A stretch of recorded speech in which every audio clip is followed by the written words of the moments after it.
After my family cut me off by text and mocked me as an ATM, I hit back with lawyers and $78,000 in loans. Now court, garnish, and eviction crushed them fast. Hey, get ready to hear this show of a family. I'm Nick, 31, male, and my folks cut me off via group text because I stopped being their personal piggy bank. So, I hit them with $78,000 in loan repayment demands. What followed? Well, grab your popcorn. This is going to be fun. The text came through at 9 p.m. on a Wednesday while I was halfway through a gaming session with my buddy Derek. Family group chat. Dad, we're done. Don't contact us again. Consider yourself cut off. I picked up my phone, read it twice, then went back to my game. Derek noticed and asked what was up. I showed him the screen. Damn, he said. What did you do? Stopped writing checks. See, here's the thing about being the family bank. Eventually, you run out of sympathy for people who think your wallet is their emergency fund. My parents had been bleeding me dry for 6 years with what they called temporary loans, loans that were never temporary and definitely never getting paid back. My sister Belle saw the message and reacted with a laughing emoji. Then she typed, "About time someone said it." That told me everything. They'd had a whole family meeting about me, sat around discussing how I was the problem while living off money I'd loaned them that they had no intention of returning. I could have typed out some long explanation, could have defended myself. Instead, I replied, "No problem. I'll have my lawyer send over the loan repayment notices tomorrow with interest." The typing indicators started going crazy immediately, 3 dots appearing and disappearing like someone having a seizure. Then my phone started ringing. Mom, Dad, Belle, back to back to back. I declined every single one and silenced my phone. Derek looked at me with this mix of concern and respect. "Dude, are you serious about the lawyer thing?" "Completely. How much are we talking?" I pulled up my spreadsheet. Yeah, I kept a spreadsheet. $47,000 over the last 6 years, all formally documented with signed loan agreements. His eyes went wide. Holy! Yeah, and that's not counting the random small favors they conveniently forgot about. That's just the actual formal loans with paperwork. Here's what they never wanted anyone to know. I didn't just help them out here and there. I bankrolled their entire lifestyle for years while they pretended they were doing fine. Every major loan came with a promissory note. Every single one.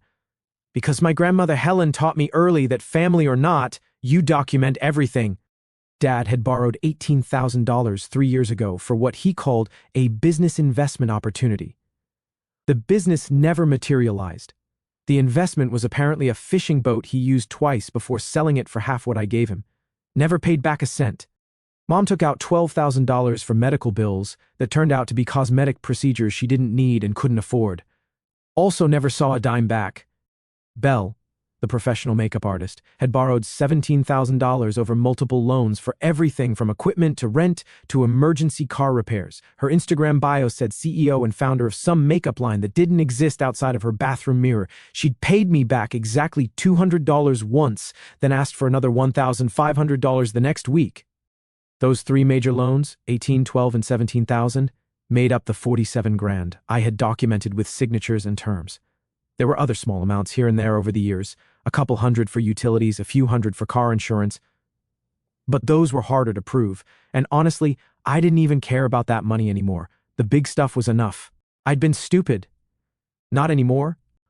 My phone was lighting up like a Christmas tree with texts. I glanced at a few of them while Derek watched. "Mom, how can you be so cruel? We're family. Dad, you're going to destroy this family over money? Belle, you're actually such a piece of garbage. Hope you know that." I showed Derek the messages. He shook his head. "Man, they're really trying to flip this on you. That's what they do. It's what they've always done." The messages kept coming. Paragraphs about how disappointed they were, how I was being selfish, how they never thought I'd turn on them like this. Around midnight, Dad sent one more text. "Your mother is crying. I hope you're happy." I typed back, "Tell her to dry her tears with one of the loan agreements she signed." Then I muted the group chat and went to bed. What they didn't know was that I'd had lunch with Grandma Helen 3 days ago, and I told her everything. The loans, the amounts, the complete lack of repayment or even acknowledgement, the constant guilt trips, the way they treated me like an ATM they could access anytime things got tight. She listened to the whole thing without interrupting. Then she asked me one question. "Where do your parents live?" I told her the address, and that's when she dropped the bomb. She went quiet for a long moment. Then she said, "Nick, that's my house." I didn't understand at first. Thought she meant she'd sold it to them years ago or something, but nope. She meant it was still hers legally on paper. They'd been living there for 8 years without paying rent, property taxes, or utilities, just existing in someone else's house like it was their God-given right. And that's when Grandma said something I'll never forget. I think it's time they learned what life costs when someone's not paying it for them. That was 3 days ago. By tomorrow morning, everything was going to change, and they had no idea the storm that was coming. I showed up at Grandma Helen's place at 8 a.m. the next morning. She was already up, dressed, and had coffee waiting. "Sit," she said, pointing at the kitchen table. In front of her was an accordion folder that looked like it had survived a war. She pushed it across to me. "Everything you need is in there." I opened it. Inside were decades of documents, property deeds, tax statements, rental agreements that were never signed, payment records that showed exactly 0 received, and at the very bottom, loan agreements with my parents' signatures on them. Wait, loan agreements? I looked up at her. "You loaned them money too?"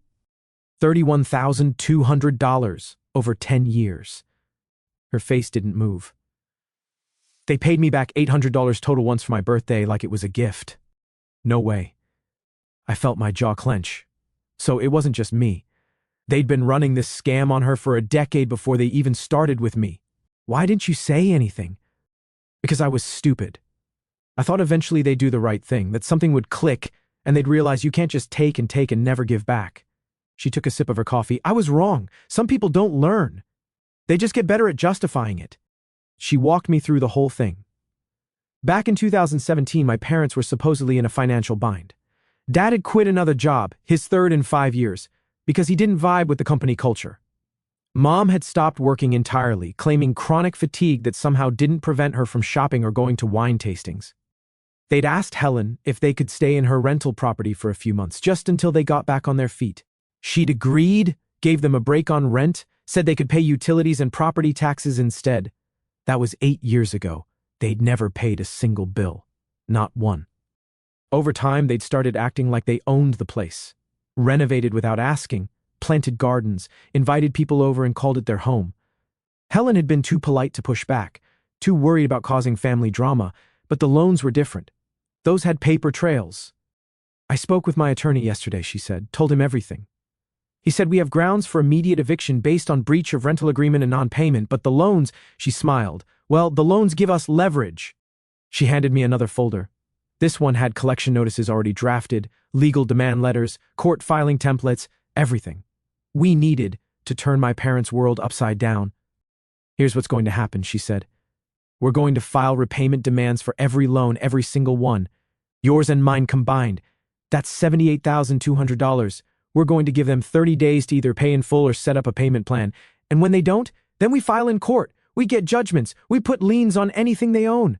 And if they want to keep living in my house, they're going to start paying market rate rent, $3,000 a month." I did the math in my head. There was no way they could afford that.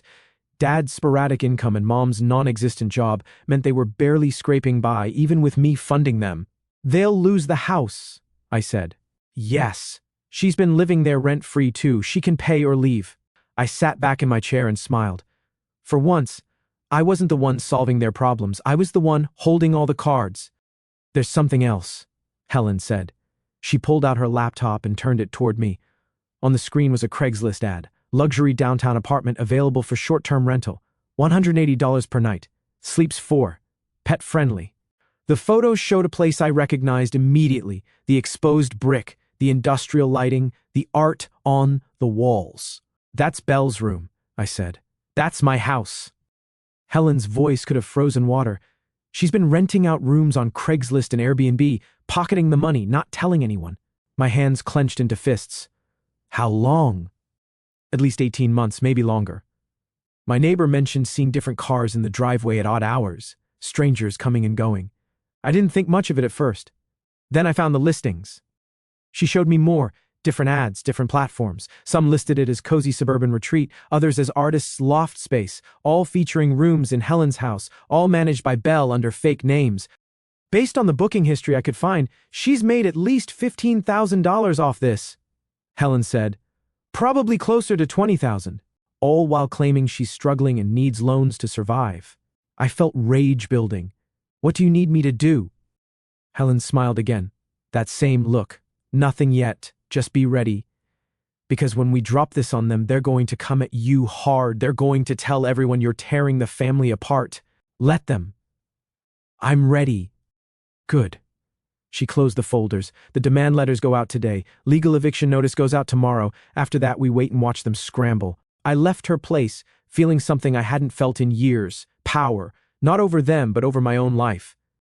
By the afternoon, the certified letters would be delivered. By tomorrow, the eviction notice would be posted, and by next week, they'd realize they'd messed with the wrong people. Let the games begin. The letters hit around 3 p.m. 17 missed calls in 20 minutes, 6 voicemails, 34 texts. I was at work, sitting in a meeting about quarterly projections, watching my phone vibrate itself across the conference table. My boss looked at me with raised eyebrows. Everything okay?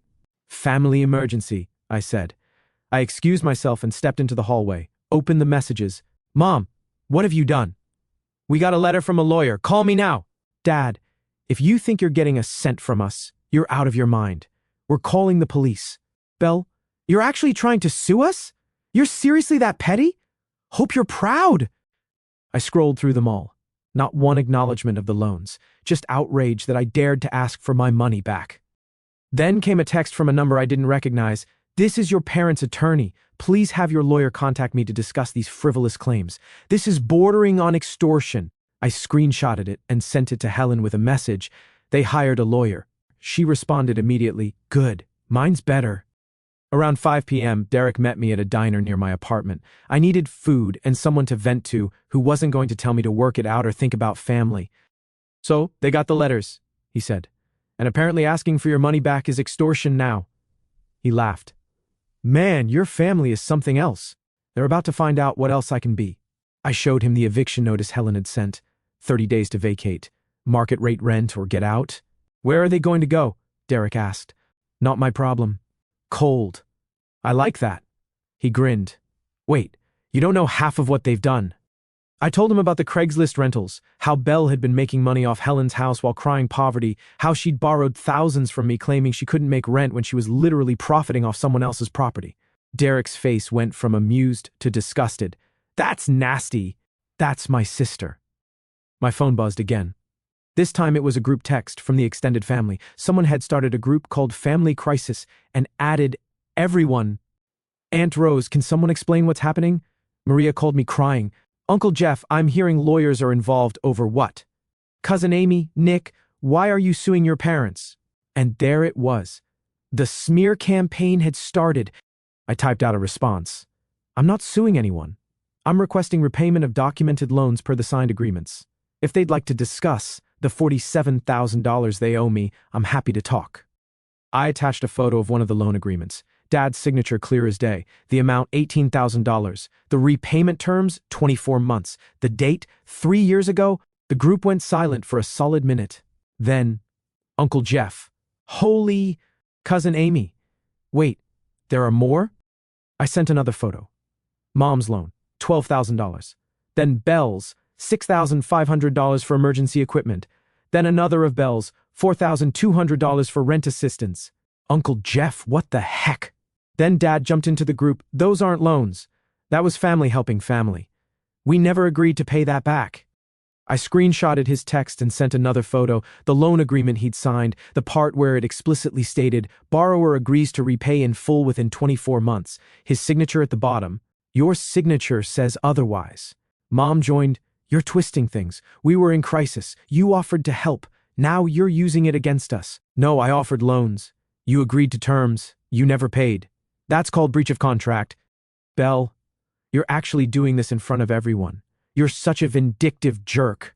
Derek was reading over my shoulder, shaking his head. Dude, they're getting destroyed. Aunt Rose, I think we all need to take a breath here. Uncle Jeff, no, I want to see where this goes. Nick, how much do they actually owe? I replied, $47,000 from me, $31,200 from my grandmother, all documented loans with signatures. The group chat exploded, people taking sides, some saying I was being cruel, others saying if they signed agreements they needed to pay. Then Helen joined the group. Grandma Helen, Since we're all here, let me clarify. My son and daughter-in-law have been living in my rental property for 8 years without paying rent, utilities, or property taxes. The agreed rent was $1,200 per month, which totals $115,200 in unpaid rent alone. Add utilities and annual property taxes of $3,600, $28,800 over 8 years, and we're looking at approximately $48,000 more in unpaid costs, over $163,000 total in housing expenses they never covered. They were also given personal loans totaling $31,200, which were never repaid. An eviction notice has been filed. They have 30 days. Complete silence. Mom left the group chat, then Dad, then Belle. The remaining family members started asking questions. I let them talk, let them process. Then I dropped the final bomb. Also, Belle has been illegally subletting rooms in Helen's house via Airbnb and Craigslist for profit without permission. We've documented at least $15,000 in unauthorized income over the past 18 months. I sent screenshots of the listings, the Craigslist ads, the Airbnb reviews. Cousin Amy, Belle, seriously?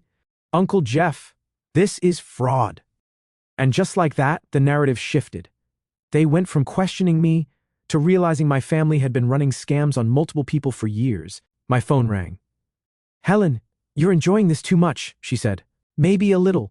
Good, don't stop now. They're going to play the victim. Don't let them. I won't. Meeting with my attorney tomorrow at 9 a.m. Be there. We're accelerating the eviction based on the subletting. They've got 2 weeks now, not 30 days. Perfect.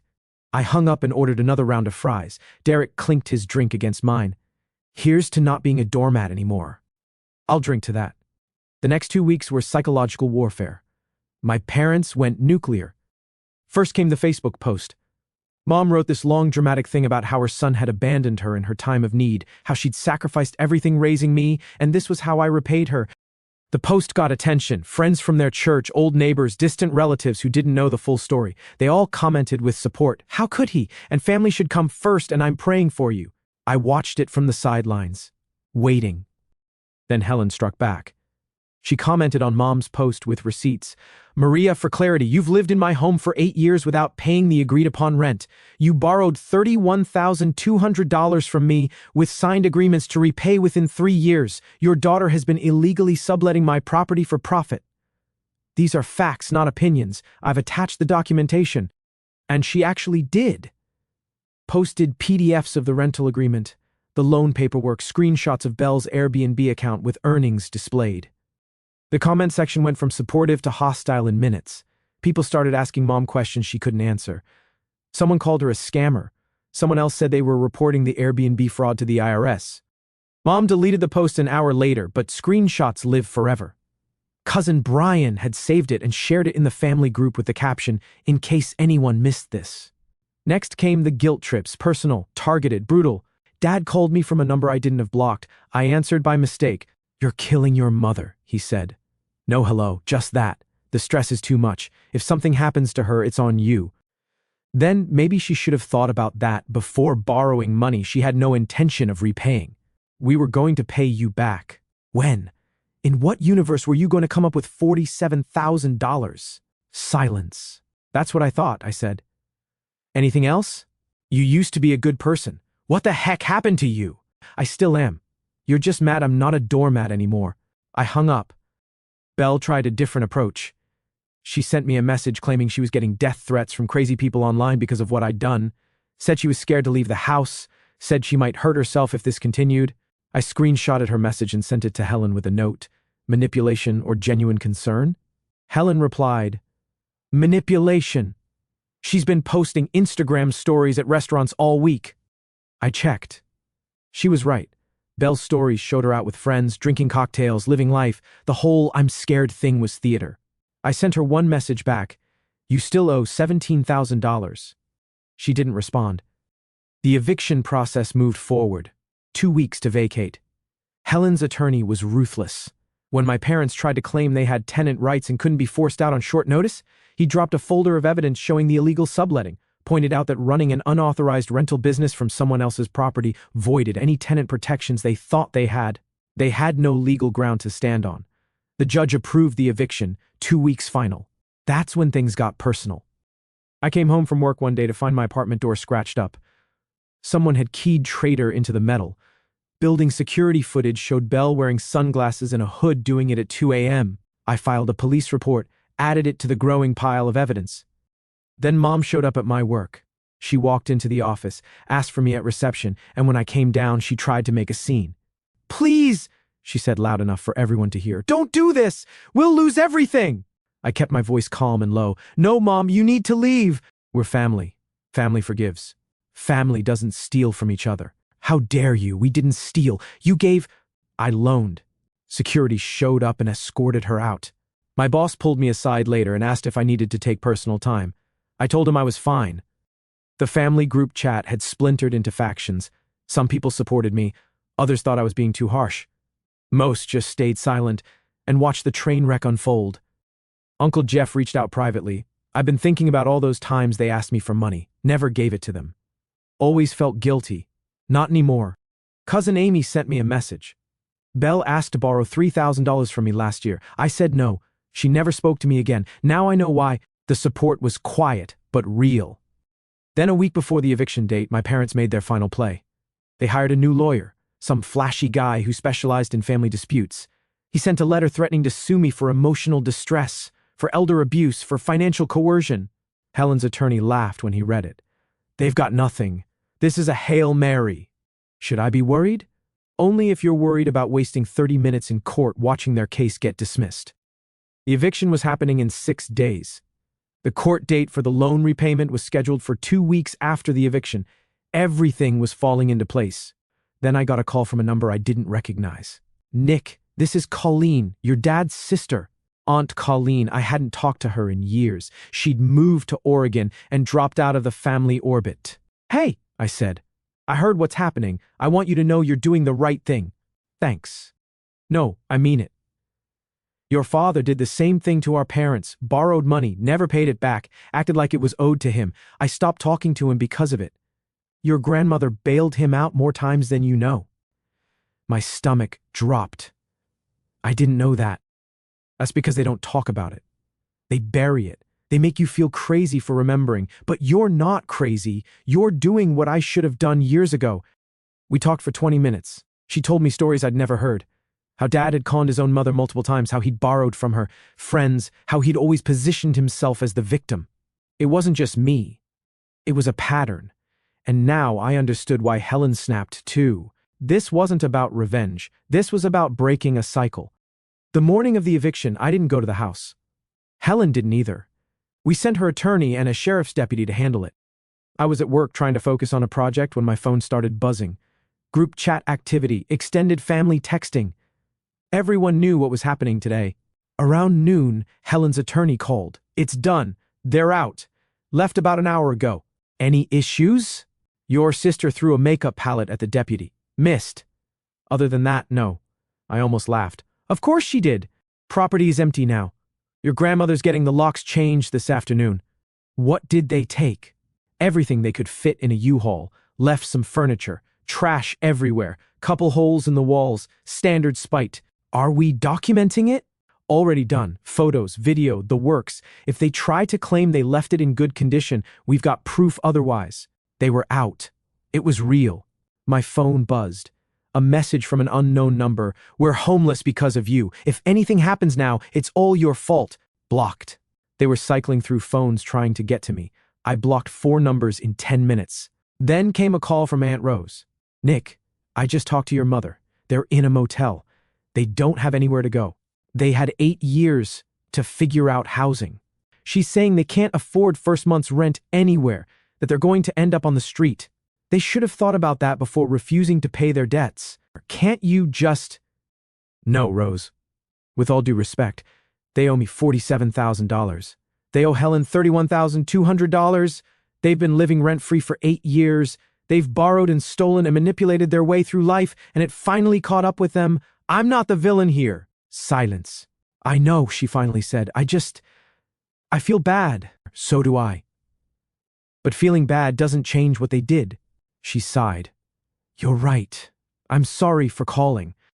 Over the next 3 days, I got texts from 7 different numbers, all variations of blame, threats, guilt trips. I documented every one and forwarded them to Helen's attorney. "This is harassment," he said. "We can file for a restraining order if you want." "Not yet. Let's see if they burn themselves out first." "Your call, but the moment it escalates, we move." 2 weeks after the eviction, the court date for the loan repayment arrived. I took the day off work and met Helen outside the courthouse. Inside, my parents sat on the opposite side of the room with their lawyer. Mom looked worn down. Dad looked furious. Belle wasn't there. When the judge called the case, both sides presented their evidence. Then the judge asked, "Do you have documentation stating these were gifts?" Their lawyer shuffled papers. "Your Honor, this was a family matter. The expectation was documentation. Yes or no?" "No, Your Honor, but..." "Then their loans." "Do you dispute the signatures on these agreements?" Dad leaned forward. "Those were signed under duress." "What duress?" "We were desperate." "Being desperate doesn't negate a contract." "Do you have evidence of coercion, threats, anything that would invalidate these agreements?" Silence. The judge looked at our attorney. "What are you seeking?" "Full repayment of $78,200 combined, plus interest and legal fees. If unable to pay in full, we request a court-ordered payment plan with automatic wage garnishment to ensure compliance." The judge nodded. "Granted. Defendants will repay the full amount at $800 per month until satisfied. Wage garnishment will be initiated if payments are missed. Court fees to be split between parties." The look on their faces was priceless. Their lawyer tried to argue, but the judge wasn't having it. We walked out of that courtroom with a legal win. $800 a month, automatically taken from their income. Beautiful. Helen looked at me as we reached the parking lot. "How do you feel?" "Like I finally got my spine back." She smiled. "Good, because we're not done yet." "What do you mean?" "There's still the matter of the illegal subletting. I filed a separate civil suit for lost income. That goes to court next month." I blinked. "How much are you going for?" "Whatever we can prove, plus damages, could be $20,000 or more from Belle." "Damn, Grandma!" "I told you I'm done being nice." We parted ways, and I drove home feeling lighter than I had in years. But the next morning, I woke up to 50 missed calls and a voicemail from Mom that made my stomach turn. "Nick, your father's in the hospital. He collapsed last night. The doctor says it's stress-related. If he dies, it's because of you. I hope you can live with that." I stared at my phone, feeling my gut twist. Then I called Helen. "I got the same message," she said. "It's bait. Don't take it." "Should I go to the hospital?" "Do you want to?" I thought about it, really thought about it. "No." "Then don't." I didn't. I went to work. I lived my life. And when people asked if I'd heard about Dad, I said yes, and left it at that. 3 days later, Dad was released from the hospital. Stress-induced panic attack, not a heart attack, not life-threatening. The guilt trip didn't work, and that's when they realized they'd lost. Losing the court case broke something in them. For the first time in their lives, they couldn't manipulate their way out. The $800 monthly garnishment hit their accounts immediately, automatic, unavoidable. Dad had picked up work at a warehouse. Mom was doing data entry from whatever apartment they'd managed to scrape together. Belle had moved in with some guy she met on a dating app, another temporary host she'd drain until he got wise. But the damage was spreading beyond just the money. The extended family wasn't buying their victim act anymore. Aunt Rose stopped returning Mom's calls. Uncle Jeff blocked Dad after he tried to borrow just $500 to get through the month. Cousin Amy publicly called Belle out on Facebook for trying to sell her a makeup service while still owing me 17 grand. Their social circle imploded. People from church stopped inviting them to events. Old friends got quiet. Then Helen's civil suit against Belle went to court 3 weeks after the loan repayment judgment. I attended. Her argument was that she'd been sharing the space with friends and any money exchanged was contributions to household costs. Helen's attorney dropped a stack of printed Airbnb reviews, Craigslist conversations, and Venmo transactions showing $19,400 in documented rental income over 18 months. The judge looked at Belle. "You operated an unlicensed rental business from property you didn't own, pocketed the income, and now claim it was just friends helping out? I was trying to survive by committing fraud." Judgment for the plaintiff, $19,400 plus damages and legal fees. Wage garnishment authorized. Belle stormed out of the courtroom. After the hearing, I went back to work, back to my life. The chaos was still happening around me, but I wasn't in it anymore. I was an observer, not a participant. 2 months after the eviction, I heard through my cousins that Belle's boyfriend kicked her from his place, and she's been sleeping in her car. Sucks to suck. The garnishments kept hitting every month like clockwork. They tried to fight it twice, filed motions to reduce the payments, claimed financial hardship. Both times the judge denied them, said they'd signed contracts and now they'd honor them. 4 months after the court judgment, they'd paid back $3,200 of the combined $78,200. At this rate, it would take over 8 years to repay everything. 8 years of being legally bound to the consequences of their choices. And I was fine with that. Grandma and I met for lunch one afternoon. She looked good, lighter, less stressed. She'd renovated the house after they'd left, turned it into an actual rental property with real tenants who paid on time. "How's it feel?" I asked. "Liberating." She sipped her coffee. "I spent so long trying to help them, trying to be the supportive mother, the understanding grandmother. All it did was enable them to get worse. You did the right thing. So did you. Don't forget that when they come crawling back, and they will. Don't forget what they did. Don't forget how they treated you. I won't. But I didn't believe they'd come crawling back. They were too proud, too stubborn, too committed to their victim narrative. I was wrong." 6 months after the eviction, my phone rang on a Saturday evening. Unknown number. "Nick."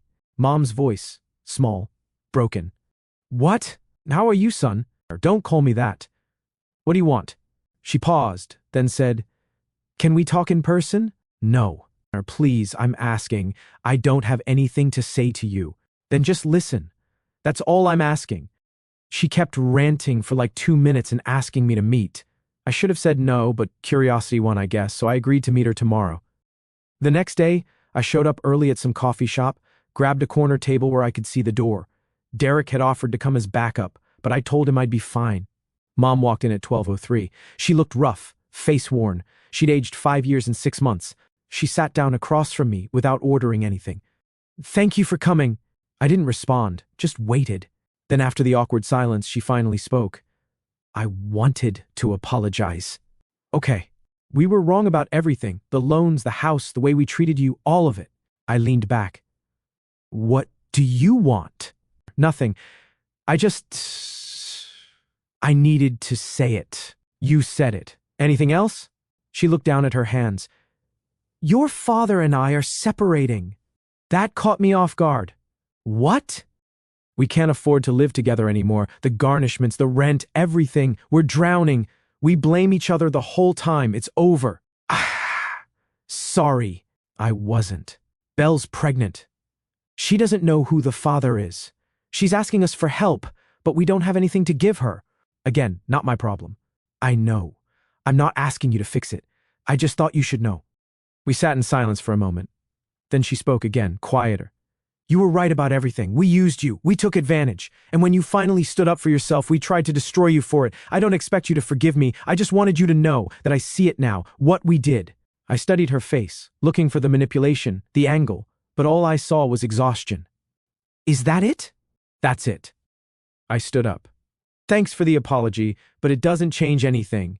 You still owe me $47,000. The garnishment continues until it's paid. That's how this works." "I understand." "Do you? Because for years you acted like consequences didn't apply to you. Like you could just cry and guilt trip your way out of anything. Now you're learning that's not how the world works." Her eyes filled with tears. But she didn't argue. I walked out. 2 weeks later, Dad called. I didn't answer. He left a voicemail. "Nick, I know you don't want to talk to me. I get it. But I'm calling to ask, no, to beg. Your grandmother cut me off completely. Won't answer my calls. I made mistakes. I know I did, but she's my mother. Can you talk to her? Tell her I'm sorry." I didn't respond. Helen called me that evening. "Your father left me 5 voicemails." "I know. He asked me to talk to you." "What did you say?" "Nothing. Deleted it." "Good." She paused. "He's not getting back in, ever. I want to be clear about that. I spent 40 years enabling him, bailing him out, making excuses. I'm not doing it anymore, and if that makes me a bad mother, I'll live with that." "You're not a bad mother. You're actually amazing." "So are you, kid." We hung up and I sat on my couch taking in the weight of the last 6 months. The chaos, the legal battles, the family implosion, and I felt good. Not in a vindictive way, not in a haha, they're suffering way, just free. For years, I'd carried their problems, their debt, their dysfunction. And the moment I put it down, they tried to make me feel guilty for not picking it back up. But I didn't, and I wouldn't. Christmas came and went, and I spent it with Helen and some cousins who'd sided with us through the mess. No drama, no tension, just food and laughter and quiet. The garnishments continued month after month like clockwork. By the 1-year mark, they'd paid back $9,600, barely a dent but progress. Helen kept the house rented. She was making more in 1 month than my parents had contributed in 8 years. I started dating someone Derek introduced me to, bought a new car, lived my life without the constant background noise of other people's crises. And every month when that $800 hit my account from the garnishment, I transferred it straight to savings, not because I needed it, but because it was a reminder. A reminder that family isn't a free pass to use people. A reminder that sometimes the best thing you can do for yourself is stop carrying weight that isn't yours.